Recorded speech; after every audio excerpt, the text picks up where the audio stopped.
Sanath Nagar PS పరిధిలో జరిగిన మహిళా సంచలనాత్మక హత్య కేసును ఛేదించి నిందితుని పోలీసులు అరెస్ట్ చేసి రిమాండ్కు తరలించారు. ఈ నెల 26న రాత్రి 10:50 పాటు భరత్ నగర్ బ్రిడ్జి కింద చికెన్ షాపు సమీపంలో గేటు వద్ద ఒక గుర్తు తెలియని మహిళ నగ్నంగా చనిపోయి ఉండడాన్ని షేక్ నయీం పోలీసులకు సమాచారం ఇచ్చారు. సమాచారం అందుకున్న సంఘటన స్థలానికి చేరుకున్న సనత్ నగర్ పోలీసులు ప్రాథమిక దర్యాప్తులో గుర్తు తెలియని మహిళ 50 సంవత్సరాలుగా ఉంటుందని గుర్తించారు. కేసు నమోదు చేసుకున్న పోలీసులు దర్యాప్తును ప్రారంభించారు. పోలీసుల విచారణలో ఇద్దరు పరస్పరంగా లైంగిక సంబంధం పెట్టుకున్నట్లుగా తెలిసింది. వారిద్దరు కూడా దాదాపు 1:15 పాటు లైంగిక సంబంధం పెట్టుకున్నారు.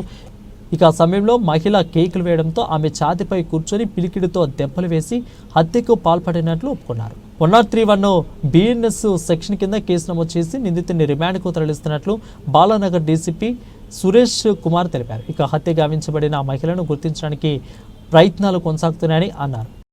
మేము కూడా అంటే యాక్చువల్గా అది మాకు అతను చెప్పింది కూడా ఆ ఆవేశంలో ఆ ప్రాసెస్లో అట్లా కొట్టడం జరిగిందని చెప్తున్నాడు. తెలియకుండా అతను కూడా మత్తులో ఉన్నాడు. ఆ మత్తులో ఇద్దరు కూడా ఆవిడ కూడా మత్తులో ఉంది. అయితే మనకి వచ్చిన సాంకేతిక ఆధారాల ప్రకారం ఇద్దరు కూడా పరస్పర అంగీకారంతోనే ఉన్నట్టుగా తెలిసింది మాకు.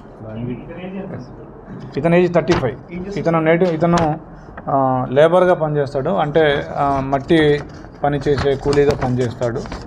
ఇతను నేటివ్ ఆఫ్ జనగామ జిల్లా బచ్చినపేటకు చెందిన వ్యక్తి.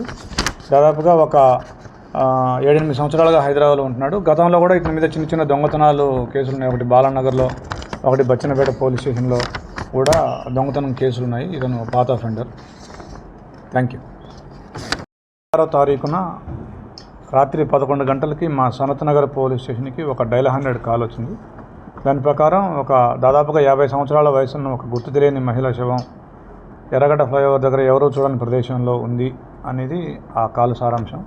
వెంటనే సీన్కి వెళ్ళిన మా సనత్ నగర్ పోలీసు వారు ఆ శవాన్ని పిఎంకి తరలించి హాస్పిటల్కి తరలించి తర్వాత సాంకేతిక ఆధారాలతో విశ్లేషించి ఇమీడియట్గా 26 అంటే నిన్న కాక మొన్న 26 వస్తే ఇమీడియట్గా వెంటనే రంగంలోకి దిగి ఆ హంతకుణ్ణి ఎవరైతే ఆ హత్య చేశాడో అది గుర్తు తెలియని హత్యగా ముందుగా మనం నమోదు చేయడం జరిగింది. బట్ చాలా తొందరగా సాంకేతిక ఆధారాలను విశ్లేషించి ఆ హంతకుణ్ణి పట్టుకోవడం జరిగింది.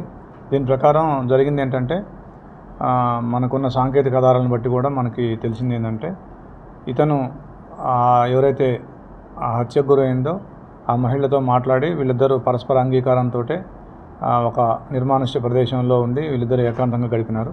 ఆ సమయంలో ఆవిడ చాలా బలహీనంగా ఉంది. 50 సంవత్సరాలు. పోస్ట్మార్టం రిపోర్ట్లో కూడా చాలా బలహీనంగా ఉందని డాక్టర్లు చెప్పడం జరిగింది.